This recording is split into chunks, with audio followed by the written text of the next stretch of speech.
안녕하세요. 3분 육아 팁 브레인테크 강사 이승훈입니다. 이번 강의는 까다로운 기질의 아이들이 운해형 아이들하고 많이 비슷한 성향을 띠는데 이 까다로운 기질의 아이들하고 운해형 아이들하고 많이 헷갈리는 경우가 있어요. 그래서 이 까다로운 기질의 아이들이라고 전부 운해형이 아니라는 이거에 대해서 설명을 해드리도록 할게요. 우리가 보통 얘기하는 까다로운 기질, 순한 기질, 예민한 기질, 이런 기질의 아이들이 각 뇌 타입마다 나중에 나타나는 성향이 달라요. 마찬가지 까다로운 기질의 아이들도 운해 타입, 잔해 타입에 따라서 추후에 나타나는 성향이 달라지게 돼요. 아이들이 태어나서 36개월 이전에 나타나는 기본적인 성질들을 기질이라고 그러는데, 이 기질 중에서 까다로운 기질의 아이들의 특징이 운해 타입 아이들하고 굉장히 많이 비슷해요. 하지만은 이 잔해 타입 아이들도 까다로운 기질일 수도 있고 운해 타입 아이들도 까다로운 기질일 수가 있어요. 36개월 이전에는 모든 아이들이 자기중심적이에요. 모든 것이 다 자기중심적으로 돌아간다고 생각을 하고 있고, 자기 마음대로 돌아가지 않으면은 그 상황을 굉장히 짜증내야 하고 그 상황을 매우 불편해해요. 그렇기 때문에 이거에 대해서 짜증과 화풀이가 때를 쓰는 이런 것으로 나타날 수가 있고, 또 이 까다로운 기질의 아이들 같은 경우는 양육하기가 처음부터 굉장히 어렵기 때문에 아이한테 많은 스트레스를 주게 돼요. 스트레스로 인해 아이들이 불만이 되고, 이 불만사항이 그대로 36개월이 지나서도 유지가 되는 경우도 있고, 36개월 이내에 부모가 별다른 조치를 하지 않았으면은 그 현상이 그대로 유지가 되거나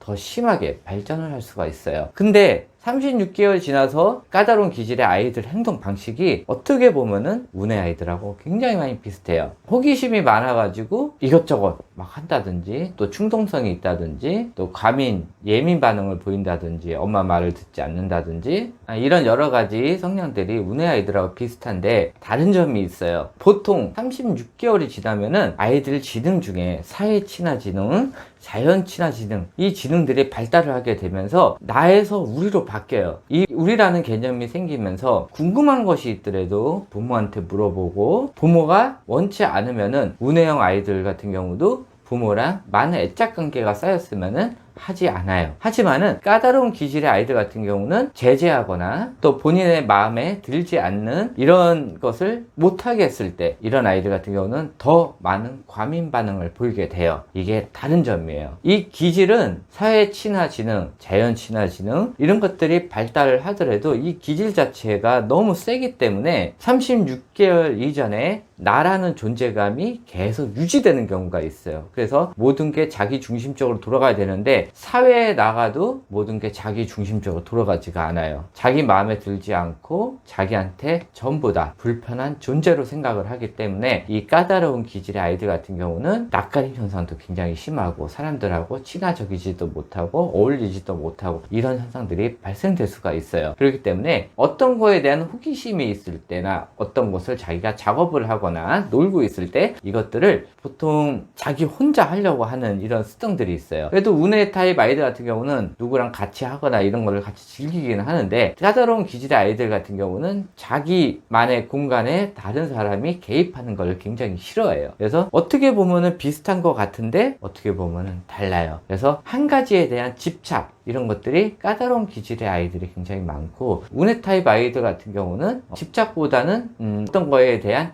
집중이라고 생각을 하시면 돼요. 약간 달라요. 그래서 36개월 이전에 발견됐던 게 점점 심해진다 하면은 이거는 까다로운 기질이에요. 근데 36개월가 지난 후 여러 가지 아이들의 지능들이 발달함으로써 운해 스타일이 많이 커져서 발생하는 이런 행동 방식, 또 아이들이 운해 성향이 굉장히 강했을 때 부모가 여러 가지 억압이나 아이에게 맞춰주지 않는 이런 행동으로 인해 아이가 변화되는, 또 아이가 그거에 대해서 스트레스를 받고, 이런 양상으로 보이는 까다로운 기질하고 비슷한 타입 같은 경우는 다른 거예요. 그래서 요전 강의에서 한번 얘기했듯이 기질과 뇌 타입은 36개월 전후로 구분을 해서 36개월 이전에 아이한테 나타났던 특징이 계속 이어지면은 기질이라고 생각을 하시고, 36개월 이전에 부모가 어떻게 양육을 했는지에 따라서 아이의 뇌 타입과 같이 합쳐져서 나오는 운해 타입 성향의 특징, 이런 것들은 뇌 타입 특징이에요. 그래서 운해 타입하고 까다로운 기질의 타입하고 비슷하긴 하지만은 운해 타입은 36개월 이후에 빠르게는 24개월 이후부터 나타나는 성향이고, 까다로운 기질의 특징은 태어나면서부터 서서히 보이는 현상들이 계속 유지되는 현상이라고 생각을 하시면 돼요. 이것으로 강의 마치고요. 다음번 강의부터는 우리가 오해하고 있는 운해 타입 아이들의 특징에 대해서,